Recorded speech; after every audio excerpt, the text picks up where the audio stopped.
भगवान सूर्यदेव और विश्वकर्मा की अद्भुत कथा। सूर्यदेव का तेज और पत्नी संजना की व्यथा। हिंदू पौराणिक कथाओं के अनुसार भगवान सूर्य का तेज इतना प्रचंड था कि उसे सह पाना किसी के लिए भी संभव नहीं था। उनका विवाह देव शिल्पी विश्वकर्मा की पुत्री संजना के साथ हुआ था। संजना अत्यंत रूपवती और सुशील थी, लेकिन सूर्यदेव के अत्यधिक प्रकाश और गर्मी के कारण उन्हें अपने पति के समीप जाने में बहुत कठिनाई होती थी। छाया की उत्पत्ति। सूर्य के तेज से व्याकुल होकर एक दिन संजना ने यह निश्चय किया कि वह कुछ समय के लिए अपने मायके चली जाएगी, परंतु जाने से पहले उन्होंने अपने तप और योग बल से अपने ही समान दिखने वाली एक अन्य स्त्री को उत्पन्न किया। उसका नाम छाया रखा। संजना ने छाया से कहा कि वह उनके स्थान पर सूर्यलोक में रहे और उनके बच्चों का पालन पोषण करे। साथ ही उन्होंने यह शर्त रखी कि छाया कभी भी सूर्यदेव को इस रहस्य के बारे में नहीं बताएगी।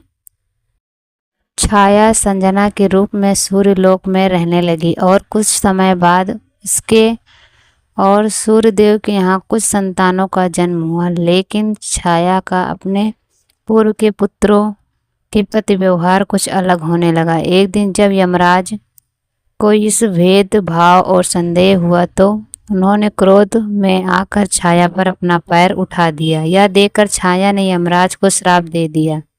जब यह बात सूर्यदेव को पता चली तो उन्हें आश्चर्य हुआ, क्योंकि एक माता कभी अपने बच्चों को ऐसा श्राप नहीं दे सकती। उन्होंने छाया पर दबाव डाला तो छाया ने सारा सच बता दिया। सच जानकर सूर्यदेव को अपनी पत्नी संजना पर बहुत क्रोध आया।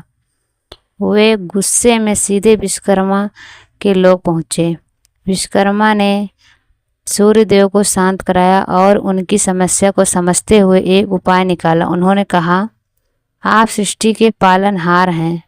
आपका तेज पूरी दुनिया को रोशन करता है, लेकिन इससे यह सह पाना किसी साधारण शरीर के लिए कठिन है। यह कहकर विश्वकर्मा ने सूर्यदेव के तेज को थोड़ा कम कर दिया। उस तरह से गए तेज के हिस्सों से विश्वकर्मा ने कई दिव्य अस्त्र शस्त्र बनाए, जिनमें भगवान विष्णु का सुदर्शन चक्र और शिव जी का त्रिशूल प्रमुख थे। तेज कम होने के बाद संजना खुशी खुशी वापस सूर्यलोक लौट आई और इसके बाद वे दोनों सदा आनंद पूर्वक रहने लगे। कमेंट में लिखिए राधे राधे। और ऐसी पौराणिक कथाएं सुनने के लिए हमारे चैनल को सब्सक्राइब करें। धन्यवाद।